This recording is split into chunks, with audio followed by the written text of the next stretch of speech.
ہر قسم کے روحانی جسمانی مسائل اور وظائف کے لیے پیر اقبال قریشی چینل کو سبسکرائب کریں۔ حضرت معاویہ رضی اللہ تعالی عنہ جو اسلام کی تاریخ کے بہترین سپہ سالار اور چیف جسٹس بھی، حاکم وقت بھی، امیر المؤمنین بھی اور کاتب وحی ہے۔ آپ کا زمانہ بہت طویل ہے، آپ کا حکومت کا زمانہ بھی اور عمر کا دنیا میں زندگی گزارنے کا زمانہ بھی، اور اللہ تعالیٰ نے آپ کو کمالیہ عطا فرمایا کہ آپ خود صحابی ہیں اور آپ کے والد بھی صحابی ہیں، آپ کی والدہ بھی صحابیہ ہیں، آپ کے بھائی بھی صحابی ہیں اور آپ کی بہن بھی صحابیہ بھی ہیں، ام المؤمنین بھی ہیں۔ اب یہ اعزاز اس گھرانے کے ہیں کہ جن کو اللہ نے بڑا شرف عطا کیا ہے کہ آپ یہ دیکھیے کہ آپ کے والد کو اللہ نے یہ مقام دیا۔ پچھلے جمعہ ہم نے قرآن سے آپ کی شان کو بیان کیا، آج احادیث سے ہے کہ آپ کے والد فتح مکہ پہ مسلمان ہوئے، ابو سفیان رضی اللہ عنہ۔ حضور نے فرمایا جو کعبے میں داخل ہو گیا وہ امن میں چلا گیا، اور فرمایا جو ابو سفیان کے گھر میں داخل ہو گیا وہ بھی امن میں چلا گیا۔ ابو سفیان کا گھر اگر غیروں کے لیے امن والا ہے تو اولاد کے لیے کیوں نہیں؟ جو ابو سفیان کے گھر میں داخل ہوا اور ساتھ جوڑا جو کعبے میں داخل ہوا وہ امن پا گیا۔ وہ امن دنیا کا بھی ہے، آخرت کا بھی ہے، چونکہ ابو سفیان کے گھر میں اور کعبے میں کافر نہیں داخل ہو سک رہا تھا۔ حضور نے تخصیص فرمائی جو بچنا چاہتا ہے، جو محمد عربی صلی اللہ علیہ وسلم سے دشمنی نہیں رکھتا، وہ کعبے میں داخل ہو جائے اور ابو سفیان کے گھر میں داخل ہو جائے۔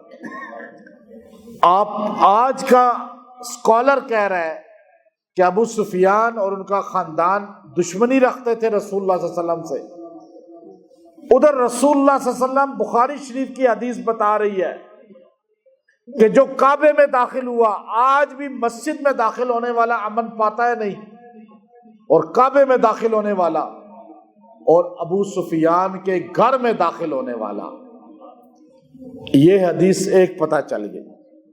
ابو سفیان رضی اللہ عنہ ادھر مکہ فتح ہوا، یہاں لوگ کہتے ہیں جی ابو سفیان کا دل مومن نہیں تھا، باپ امیر معاویہ کے، ادھر مکہ فتح ہوا، متصل غزوہ حنین ہوا، قرآن پاک میں ذکر ہے اس کا۔ حضور صلی اللہ علیہ وسلم نے طائف کا محاصرہ کیا، طائف والے لڑے آ کر، ادھر سے سرکار دو عالم صلی اللہ علیہ وسلم اپنا لشکر لے کر گئے۔ اس لشکر میں معاویہ بن ابی سفیان رضی اللہ عنہ، ان کے والد ابو سفیان رضی اللہ تعالیٰ عنہ شامل ہے، یہاں تک کہ ایک تیر لگا آنکھ میں، آپ کی آنکھ باہر نکل گئی اور زخمی ہو گئی، نابینا ہو گئے ایک آنکھ سے۔ حضور کے پاس آئی، یا رسول اللہ یہ تیر لگا ہے، آنکھ کا یہ حال ہے۔ حضور نے کہا ابو سفیان تو مکہ کا سردار ہے، طوطی بولتا تھا ان کا مکہ میں، اور تو ابھی کلمہ پڑھ کے اسلام میں آیا ہے، جہاد میں تیری آنکھ چلی گئی ہے، امت کو کوئی میسج دینا تھا۔ اٹھائیں غزوہ حنین کی ہسٹری مسلم شریف میں آپ کو ملے گا۔ حضور نے فرمایا جگہ کون سی تھی؟ آپ مکہ جاتے ہیں، مدینہ سے احرام باندھا، آپ پاکستان سے احرام باندھتے ہیں، چاہے عمرہ کرتے ہیں، اگلے دن آپ کا دل کرتا ہے پھر عمرہ کروں، یا مسجد عائشہ جاتے ہیں یا مسجد جعرانہ جاتے ہیں۔ جعرانہ وہی جگہ ہے جہاں سے احرام میرے پیغمبر نے باندھا تھا حنین کے بعد، اور وہیں پہ ابو سفیان کی آنکھ شہید ہوئی، وہیں آپ نے آنکھ پہ ہاتھ رکھے ہوئے حاضری دی، وہیں رسول اللہ صلی اللہ علیہ وسلم سے مکالمہ کیا، وہیں سرکار دو عالم نے فرمایا ابو سفیان بتاؤ تو صحیح، آنکھ چاہتے ہو دنیا کی یا جنت چاہتے ہو آخرت کی؟ آنکھ کا کہو گے تو اللہ آنکھ یہی دے دے گا، ایک پھونک ہمارے نبی کی، ایک لعاب ہمارے نبی کا آنکھ کو لا سکتا ہے۔ کہا یا بتاؤ میں دعا کروں اللہ تمہیں جنت دے دے۔ اگر دل مومن نہ ہوتا، اگر دل منافق ہوتا خاندان ابو سفیان کا، تو آپ کہتے یا رسول اللہ جنت تو مل ہی جائے گی، آپ فی الحال دعا تو کریں مجھے آنکھ مل جائے۔ لیکن آپ نے کہا یا رسول اللہ مجھے آنکھ نہیں چاہیے، جنت چاہیے۔ دل تھا تو مومن بولے نا۔ غزوہ یرموک میں حضرت عمر رضی اللہ کے زمانے میں دوسری آنکھ بھی شہید ہو گئی، تو آپ فرمایا کرتے تھے آج میں جنتی اللہ نے بنا دیا ہے۔ حضور نے فرمایا جس کی 2 نعمتیں آنکھوں کی میں نے لے لی، صبر اس نے کیا تو میں اسے جنت لازمی دوں گا۔ اب ابو سفیان یہ حال ہے، اور ہند آپ کی زوجہ کلمہ پڑھا فتح مکہ کے بعد، سورہ حدید پہلے رکوع کی لاسٹ آیت اللہ نے ذکر کیا۔ کچھ لوگ مکہ فتح ہونے سے پہلے ایمان لائے، کچھ مکہ فتح ہونے کے بعد ایمان لائے، بعد والے پہلوں کے مقابلے میں نہیں، لیکن کلا وعد اللہ الحسنی، اللہ نے کہا پہلے اور بعد والے ساروں کے لیے جنت کا وعدہ ہے۔ آپ کہتے ہیں طلقاء مکہ کے بعد ایمان لائے فتح کے، ایمان تو لائے، زیارت نبوت، صحبت نبوت، دیدار نبوت، جس کو یہ عطا ہو گیا ابو سفیان، ہند، یزید بن ابی سفیان، معاویہ بن ابی سفیان، ام حبیبہ بنت ابی سفیان رضوان اللہ علیہ مجمعین، یہ وہ خاندان ہے جب ہمارے نبی دنیا سے گئے تو ان سب سے راضی تھے۔ اٹھائیں حدیث کی کتابیں، مسند احمد اٹھا کر دیکھیں، امام احمد جیسا بندہ، میں نے محدثین میں امام احمد سے زیادہ جری اور سینہ تان کے امیر معاویہ کا دفاع کرنے والا کوئی محدث نہیں دیکھا۔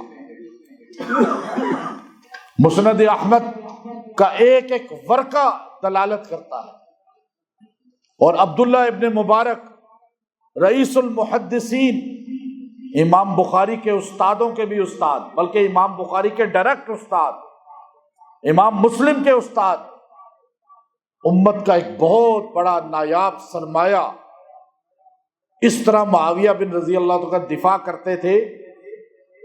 اور آپ اٹھا کر کتابیں دیکھیے، بیہقی کی دلائل النبوہ پڑھ کر دیکھیے، آپ اسی طرح جو ہے بڑے ابن تیمیہ رحمت اللہ علیہ کی منہاج السنہ، شاہ عبد العزیز رحمت اللہ علیہ کی تحفہ اثنا عشریہ، شیخ عبد القادر جیلانی رحمت اللہ علیہ کی غنیۃ الطالبین، مسلم، بخاری، ترمذی، سنن دارمی، مستدرک حاکم، یہ میں کتابوں کے اندر سے حدیثیں آج بتا رہا ہوں۔ اب ہند آئی، حضور علیہ السلام مکہ فتح ہوا، بیعت لے رہے تھے عورتوں سے، عورتیں لائن پہ یوں آ کر بیٹھ گئیں، ساری پردہ کیا ہوا تھا، پہچان نہیں جا رہی تھی۔ حضور نے کہا سورہ ممتحنہ سیکنڈ لاسٹ آیت آخر میں جا کر، یا ایھا النبی اذا جاءک المؤمنات یبایعنک علی الا یشرکن باللہ شیئا ولا یسرقن ولا یزنین ولا یقتلن اولادہن. حضور نے کہا عورتوں بیعت کرو میرے ہاتھ پہ. یہ بیعت کرنا سنت نبوی ہے، لیکن ہاتھ پہ ہاتھ عورتیں نہیں رکھتی تھی. پردہ یہ سامنے بیٹھ کر چادر کو ہاتھ رکھ لیا یا ویسے پڑھ لیا. آپ نے کہا یا ایھا النبی اذا جاءک المؤمنات.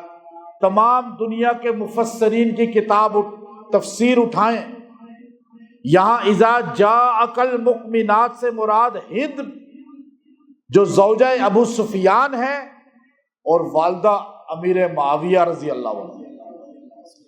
عورتیں آئی، حضور نے کہا عورتوں بیعت کرو کہ تم شرک نہیں کرو گی. اب حضور کو نہیں پتا یہ عورتیں کون ہیں، یہ کون ہے، یہ کون ہے، اس طرح کوئی پتا نہیں. ہند جری عورت تھی، سردار مکہ کا سردار تھا خامند اس کا، اور بڑے خاندان کی عورت ہوگی تو وہ بھی دلیر ہوگی. اور ایک دم اونچی آواز سے بولی ان بتوں نے ہمیں پہلے کون سا فائدہ دیا کہ آج ہم ان کو پوج کر پھر فائدے میں جائیں. ذلیل ہی کیا انہوں نے ہمیں. حضور نے آواز پہچان کے کہا کہ تو ہند ہے؟ کہ یا رسول اللہ میں ہند ہوں. اچھا آپ نے کہا ٹھیک ہے. اگلی آیت قرآن بیان کر رہا ہے کہ اچھا چوریاں نہ کرنا. پھر اس نے کچھ سوال پوچھے. پھر آپ نے کہا کہ بدکاری نہ کرنا. کہا نیک عورت کر سکتی ہے، خاندانی عورت یہ کام. تو ہند وہ تھی. آپ آج پیر ذوالفقار نقشبندی رحمت اللہ علیہ فوت ہو گئے، پیر مختار الدین رحمت اللہ علیہ فوت ہو گئے. آپ میں سے کوئی بندہ کسی کو بتائے کہ میری والدہ ان سے بیعت کی تھی تو آپ کہیں گے ماشاءاللہ کتنے بڑے بزرگ سے بیعت کی. میں ایک بہت بڑے دنیا دار آدمی ہے، مجھے انہوں نے آ کر ملاقات کی یہاں، کہنے لگے میری والدہ شیخ زکریا رحمت اللہ علیہ سے بیعت ہوئی تھی. میں نے ان کو بڑی عزت دی. میں نے کہا شیخ زکریا رحمت اللہ علیہ، شیخ الحدیث صاحب، آپ کتنی عزت دیتے ہیں کہ فلاں بزرگ سے فلاں کی والدہ نانی دادی بیعت ہوئی ہیں.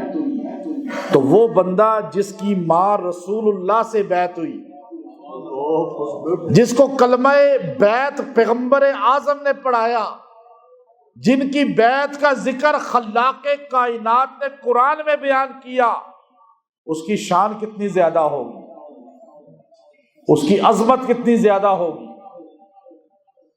اب معاویہ رضی اللہ تعالی عنہ کا جو ذکر ہے یہاں خاندان پورا صحابی ہے.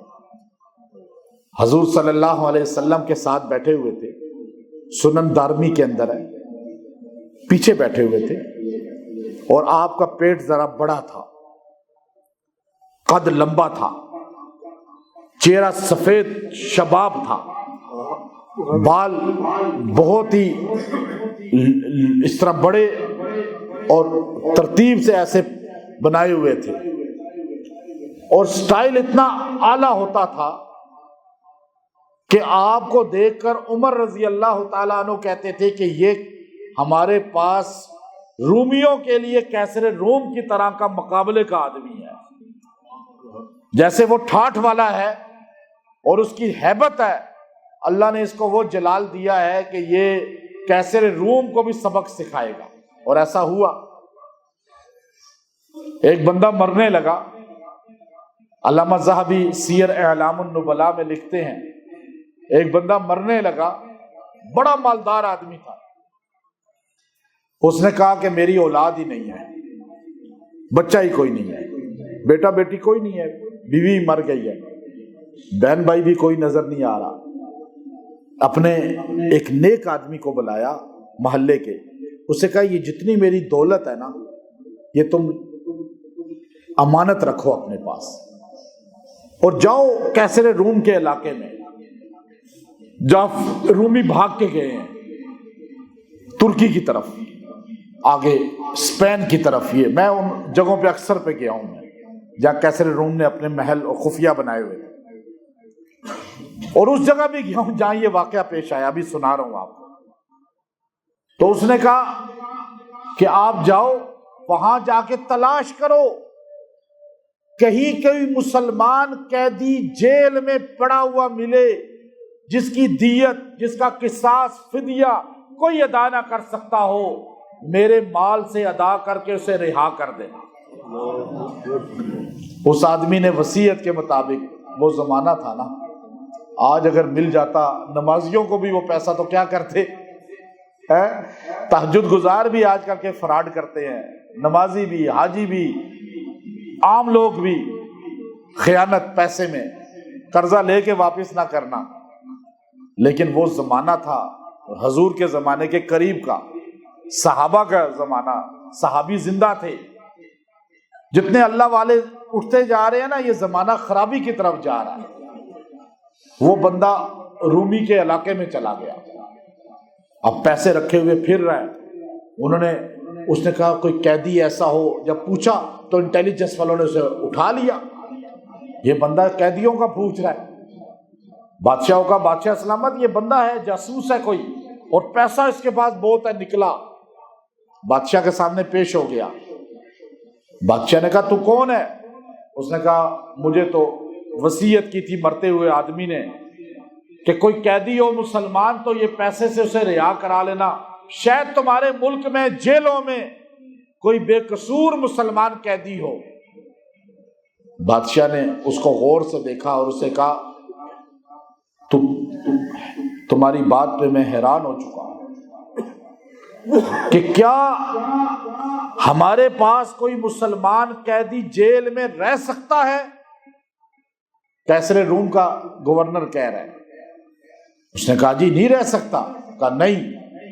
کہا وہ کیوں؟ کافر تو چاہتا یہی ہے۔ یہاں جیلوں میں کتنے بے قصور قیدی پڑے ہوئے ہیں، یہاں عدالتیں ہماری، تھانے ہمارے کون سا انصاف کر رہے ہیں، جس کو چاہے اٹھا کے کیس بنا دے۔ لیکن یہ صحابہ کا دور ہے۔ کیسر روم جیسا بدبخت آدمی جو دنیا پہ حکومت کرتا تھا، اس نے کہا کہ تم کیا سمجھتے ہو کہ ہم بے وقوف ہیں کہ ہم کسی مسلمان کو قیدی بنائیں گے؟ اس لیے کہ مسلمانوں کا بادشاہ معاویہ زندہ ہے۔ معاویہ کے ہوتے ہوئے کوئی مسلمان ہم قیدی نہیں بنا سکتے۔ ہم ایک مسلمان کو گرفتار کریں گے، معاویہ 1,00,000 فوج سے ہم پہ حملہ کر دے گا۔ ایسا کوئی مسلمانوں کے پاس ہے بادشاہ؟ ہے کوئی حکومت کرنے والا؟ حضور کے ساتھ بیٹھے ہوئے تھے، سنن دارمی، پیٹ حضور کی کمر سے لگا ہوا تھا اور حضور علیہ الصلوۃ والسلام کی کمر سے لگتا جا رہا تھا، اور حضور نے کہا معاویہ، لبیک یا رسول اللہ، کہا بتا یہ میری کمر کے ساتھ تیرے جسم کا کون سا حصہ جڑ رہا ہے؟ نبی پاک ہیں یا نہیں؟ نبی کا جسم پاک ہے یا نہیں؟ آج کا سنی مسلمان نبی کے جسم سے مس پگڑی کو بھی پاک مانتا ہے، نبی کے کرتے کو بھی پاک مانتا ہے، نبی کے جوتے کو بھی پاک مانتا ہے، تو نبی کے معاویہ کو پاک کیوں نہیں کہتا؟ ادب سے جو نام نہ لے معاویہ کا، وہ نفس زکیہ ہو نہیں سکتا۔ نام تو لے لے گا ابو بکر و عمر کا فریب سے، مگر معاویہ کا نام کا تقیہ ہو نہیں سکتا۔ معاویہ کا نام کبھی تقیہ باز نہیں لے سکتا، ابو بکر و عمر کا لے لے گا۔ یہ کسوٹی ہے، یہ کسوٹی ہے۔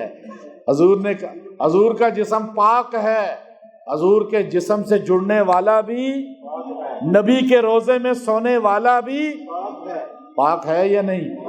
حضور نے کہا کون سا حصہ ہے؟ کہا یا رسول اللہ بطن، پیٹ۔ حضور نے فرمایا اللہم املأو علما، اے اللہ اس کے پیٹ کو علم سے بھر دے، علم سے بھر دے۔ حضرت معاویہ کہتے ہیں اللہ نے ایسا علم دیا تھا کہ ایک مرتبہ ایک بہت بڑا سائنسدان کیسر روم کا میرے پاس بھیجا گیا۔ اس نے کہا اے معاویہ، تم کہتے ہو تمہارا نبی کائنات کا سب سے بڑا علم رکھنے والا ہے، اور تم نے کاتبان وحی میں بیٹھ کر اپنے ہاتھ سے قرآن لکھا ہے، بتاؤ تو صحیح وہ کون سی 4 چیزیں ہیں جو کسی کے پیٹ سے جنم نہیں لیا لیکن سانس لیا ہے؟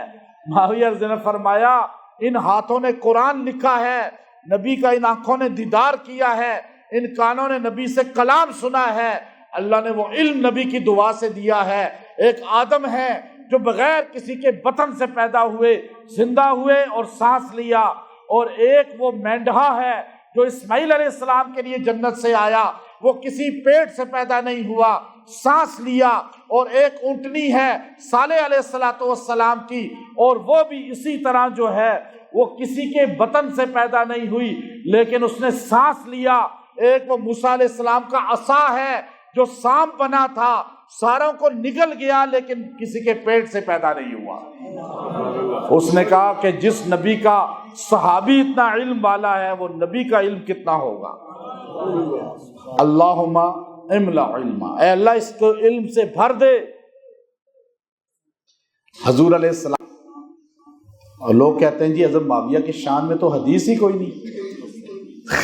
مولانا یوسف بنوری رحمۃ اللہ علیہ سے ایک بندہ کہنے لگا حضرت معاویہ تو دوسرے درجے کے صحابی ہیں اور ان کی شان میں کوئی حدیث صحیح تو نہیں ہے۔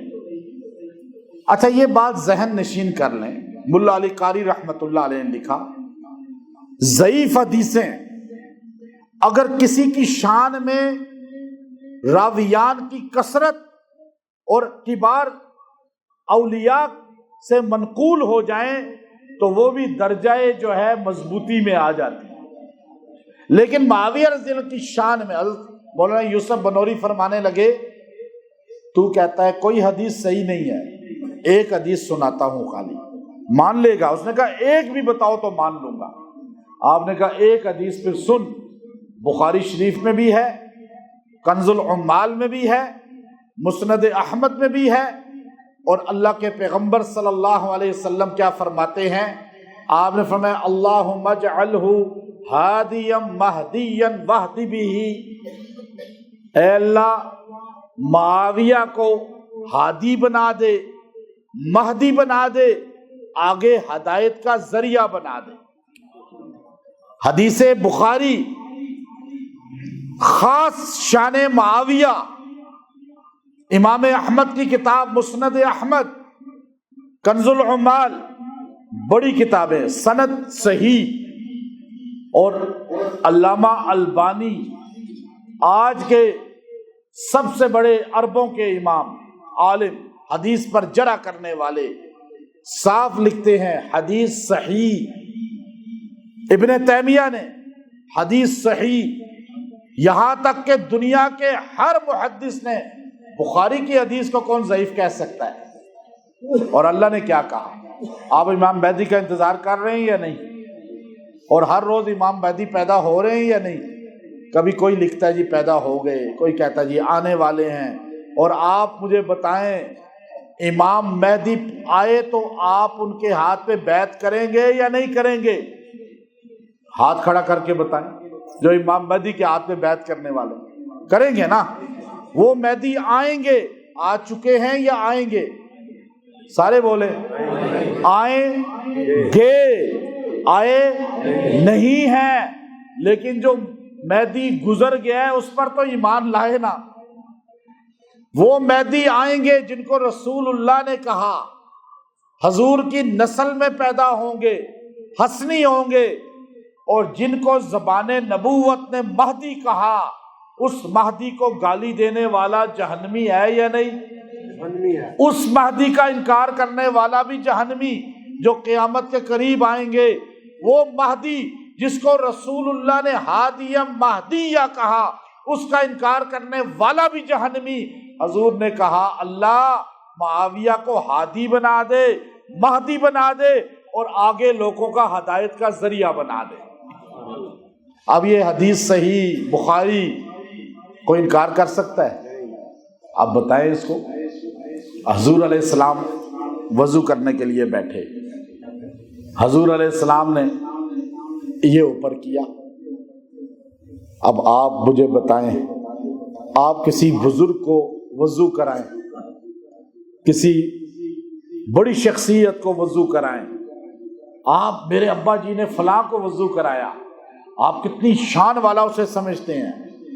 میں اس شخصیت کی شان بیان کر رہا ہوں جس نے ہمارے نبی کو وضو کرایا، اور کیا شان ہے اس بندے کی۔ حضور نے یوں کیا آستین کو اوپر تو اس نے حضور کے بازو کا دیدار کیا، حضور نے اس آستین کو اوپر کیا، اس نے حضور ہمارے پاک پیغمبر کی اس بازو کی زیارت کی۔ حضور علیہ الصلوۃ والسلام نے پاؤں دھونے کے لیے اوپر کیا، اس نے لوٹا پکڑ کے پاؤں کی زیارت کی۔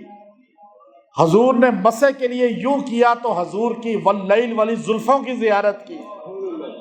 معاویہ کی شان کو ہم کیا بیان کریں؟ آپ بتائیں یہ عظمت ہے یا نہیں؟ حضور نے گرم پانی دیکھا، حضرت معاویہ نے کہا یا رسول اللہ سردیوں میں نے رکھ دیا ہے۔ حضور نے کہا وضو کرایا، یوں کیے ہاتھ، حضرت معاویہ نے لوٹے سے پانی ڈالا، حضور نے اپنے چہرے پہ وہ والضحیٰ والے چہرے پہ جب پانی پھیرا، معاویہ رضی اللہ عنہ کے وہ پانی کے قطرے بھی ٹپکتے ہوئے دیکھے۔ حضور نے جب زلفوں کو اس طرح مسح کیا تو کالے بادلوں میں 14ویں کا چاند بھی معاویہ بن ابی سفیان نے دیکھا۔ حضور علیہ الصلوۃ والسلام نے جب اپنی آستین پہ پانی کو یوں انڈیلا تو معاویہ نے وہ جنت کا نظارہ بھی دیکھا۔ حضور کا جسم پاک ہے اور پاک کو دیکھنے والا بھی پاک ہے۔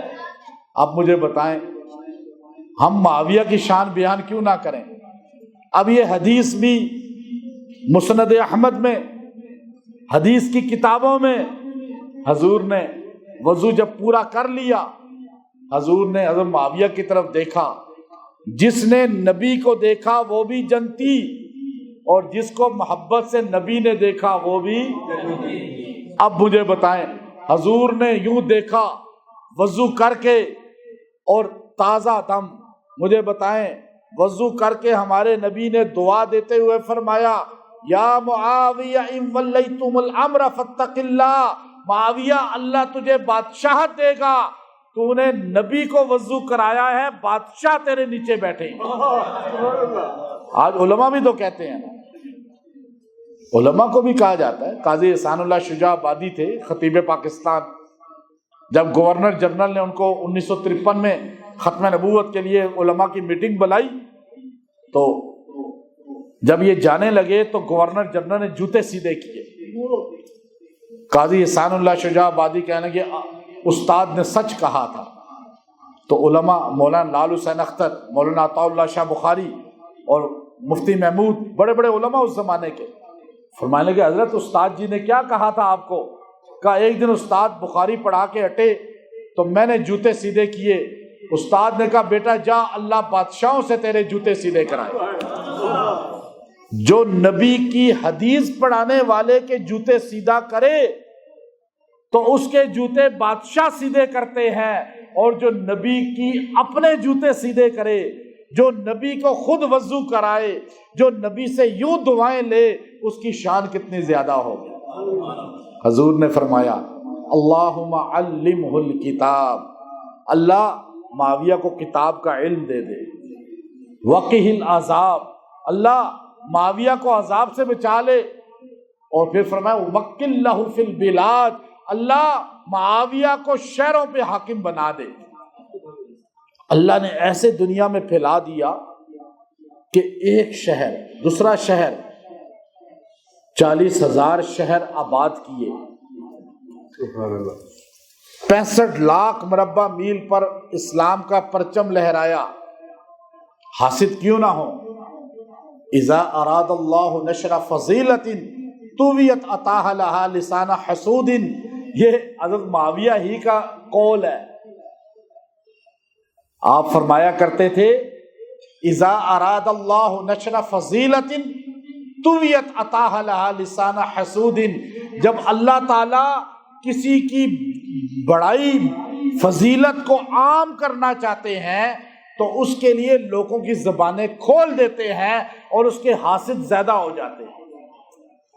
یہ حاسدین کا زیادہ ہونا بندے کی شان کی علامت ہے، بندے کی بزرگی کی علامت ہے. یہ نہیں کہ جس کے حاصل زیادہ ہوں تو وہ کمزور ہوتا ہے. امیر معاویہ رضی اللہ تعالی عنہ آپ نے 38 سال حکومت کی ہے. ابھی آپ کو میں تھوڑا سا نقشے پہ موازنہ ایک کراتا ہوں.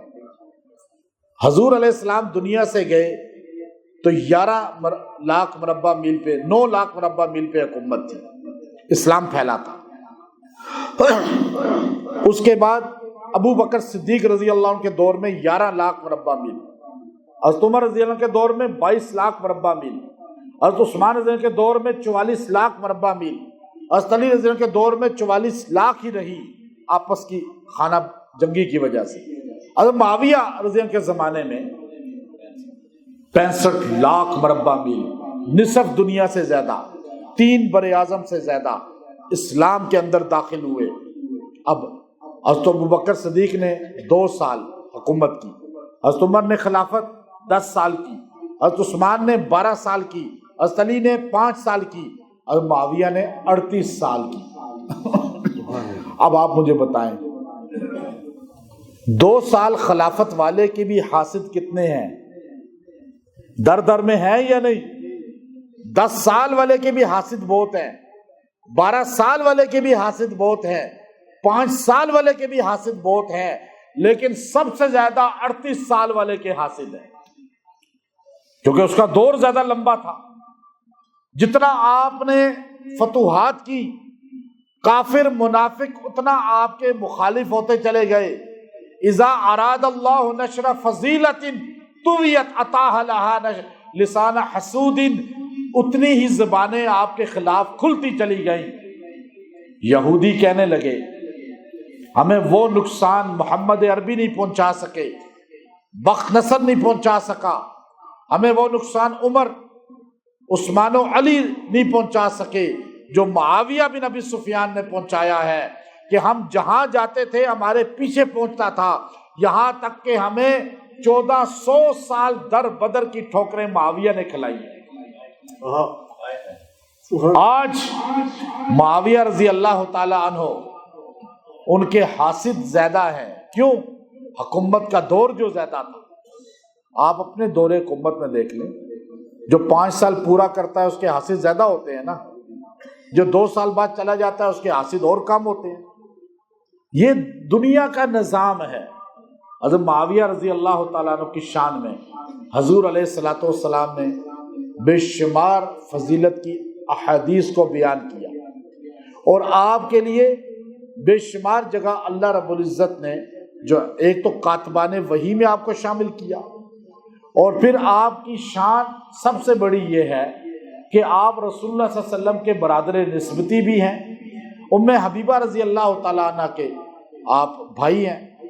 اچھا, ابن عباس رضی اللہ تعالیٰ عنہ کہتے ہیں, مشکات کے اندر ہے, کہ میں بچہ تھا, میں کھیل رہا تھا, میں نے دیکھا نبی پاک صلی اللہ علیہ وسلم تشریف لائے, تو میں چھپ گیا کہ حضور مجھے کوئی کام نہ بتائیں. تو میں پیچھے دروازے کے چھپا, تو حضور ایک دم میرے پاس آئے اور میرے سر پہ ہاتھ مارا اور مجھے کہنے لگے اذهب فادع له معاویہ, جا عباس کے بیٹے جا معاویہ کو بلا کے لا. کہتے ہیں میں دوڑا ہوا گیا, امیر معاویہ رضی اللہ عنہ کو بلا کے لایا. حضور نے فرمایا معاویہ بیٹھو, یہ آیات نازل ہوئی ہیں, ان کو لکھو. ابن عباس کہتے ہیں کہ معاویہ رضی اللہ تعالی عنہ نے بیٹھ کر قرآن پاک کی کتابت کی. اب احادیث اتنی زیادہ ہیں اس پر, اور بے شمار نبی علیہ السلام اللہم اہدی بالہدی وجنبہ الردی, حضور علیہ السلام نے فرمایا اے اللہ معاویہ کو ہدایت میں آگے مینارہ ہدایت بنا دے, اے اللہ معاویہ کو ہر شر سے دور کر دے, وجنبہ الردی. اور ایک جگہ فرمایا ولا تعذبہم, اے اللہ اس کو عذاب سے نجات دے دے. اور ایک مرتبہ ایک پہلوان آ گیا, ابن کثیر البدایہ میں لکھتے ہیں ایک پہلوان آ گیا, اور 2 پہلوان, ایک رکانا وہ الگ واقعہ, یہ پہلوان آیا آ کر کہنے لگا مجھ سے مقابلہ کریں آپ. مجھ سے آپ مقابلہ کریں، اگر آپ جیت گئے تو میں کلمہ پڑھوں گا۔ حضور علیہ الصلوۃ والسلام نے ابھی کوئی جواب نہیں دیا، ایک دم معاویہ رضی اللہ تعالیٰ عنہ کھڑے ہو گئے، فرمایا محمد عربی سے مقابلہ بعد میں کرنا، پہلے ان کے غلام سے تو مقابلہ کر لے۔ حضور علیہ السلام نے خوشی کے عالم میں فرمایا وَلَا يَغْلِبَ أَحَدًا، اے معاویہ تجھے کبھی کوئی مغلوب نہیں کر سکے گا۔ حضرت معاویہ کہتے ہیں اس کے بعد میں کبھی مغلوب نہیں ہوا، ہر جگہ چھا جاتا تھا، ہر جگہ میں بلند ہو جاتا تھا۔ احلو من امتی معاویہ، حدیث ہمارے نبی نے بیان فرمائی، فرمایا معاویہ میری امت کا سب سے زیادہ برداشت والا بندہ ہے، میری امت میں سب سے زیادہ برداشت، بردباری۔ پورا واقعہ ابن کثیر رحمۃ اللہ علیہ البدایہ والنہایہ کے اندر لکھا ہے کہ وہ پورا واقعہ ہے، لمبا ٹائم نہیں ہے میں آپ کو سناؤں، کہ اس موقع پہ رسول اللہ صلی اللہ علیہ وسلم نے فرمایا کہ میری امت کا سب سے حلیم الطبع معاویہ بن ابی سفیان رضی اللہ تعالیٰ عنہ، اتنے حلیم الطبع تھے کہ آپ کو کوئی گالی بھی دے دیتا تو آپ ہنس کے ٹال دیتے تھے۔ منبر پہ بیٹھے ہوئے تھے ایسے، جمعے کا دن تھا، بخاری شریف اٹھا کر دیکھیے، ابھی وہ حدیث تو آپ کو میں نے تشریح کی نہیں ہے، اس میں پورا جمعہ لگتا ہے۔ اول جیش یغزون البحر فقد اوجب، رواہ بخاری، حدیث صحیح۔ حضور نے فرمایا میری امت کا پہلا لشکر جو سمندروں میں ٹھاٹھ کے ساتھ جہاد کرے گا۔ یہ واقعہ پیش کیسے آیا تھا؟ ٹائم ختم ہو گیا ہے، اس کا پورا جمعہ لگتا ہے، اگلا جمعہ اس پہ پڑھا آپ کو پوری ہسٹری، لیکن مختصر بتائے ختم کرتا ہوں۔ اگلا جمعہ انشاءاللہ معراج نبی صلی اللہ علیہ وسلم پہ ہوگا۔ وہ جگہ آج بھی کعبۃ اللہ میں ہے جہاں حضور علیہ السلام سوئے ہوئے تھے، آرام فرما رہے تھے، ہم دیکھتے ہیں وہ اکثر جگہ جاتے ہیں، مطاف کے اندر ہے۔ ام حرام کہتی ہیں حضور علیہ السلام مسکراتے ہوئے اٹھے، میں نے کہا یا رسول اللہ مسکرا کیوں رہے ہیں؟ کہا ام حرام بچی تھی، کہتی ہیں حضور نے کہا ام حرام میں نے خواب میں دیکھا میری امت ٹھاٹھ کے ساتھ سمندروں میں جہاد کر رہی ہے، بحری جہازوں میں، اور جو پہلا لشکر جائے گا نا اس میں بحری جہاز میں اور سمندروں میں تبلیغ اور جہاد کے لیے گواہ ہو جا میں محمد بتا رہا ہوں وہ جنتی ہے۔ ام حرام کہتی ہیں حضور پھر آرام کے لیے لیٹ گئے، پھر حضور مسکراتے ہوئے اٹھے، میں نے کہا یا رسول اللہ مسکرا رہے ہیں؟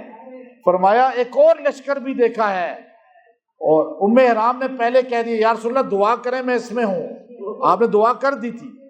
جب دوسرا لشکر آپ نے بتایا تو ام حرام کہنے لگی یا رسول اللہ ایک اور لشکر کا وہ بھی جنتی ہے، کہ یا رسول اللہ دعا کریں میں اس میں ہو جاؤں، کہا نہیں تو پہلے میں ہوگی۔ ام حرام 40 سال بعد کہتی ہیں، اس واقعے کے 40 سال بعد حضور علیہ السلام گئے، ابو بکر گئے، عمر گئے، عثمان غنی کا آخری دور تھا جب معاویہ نے کہا امیر المومنین میں بحری جہاز تیار کروں گا، خرچہ میں کروں گا شام۔ آپ اٹھا کر دیکھیں کعب اخبار کی وہ واقعہ جو موطا امام مالک میں بھی ہے کہ آپ نے کہا میں کلمہ اس لیے پڑھا، تورات میں لکھا ہوا ہے کہ جو نبی آخری ہوگا وہ ہجرت مدینہ کرے گا، حکومت شام میں کرے گا۔ نبی ہجرت سارے بولیں کہاں کرے گا، اور حکومت کہاں کرے گا؟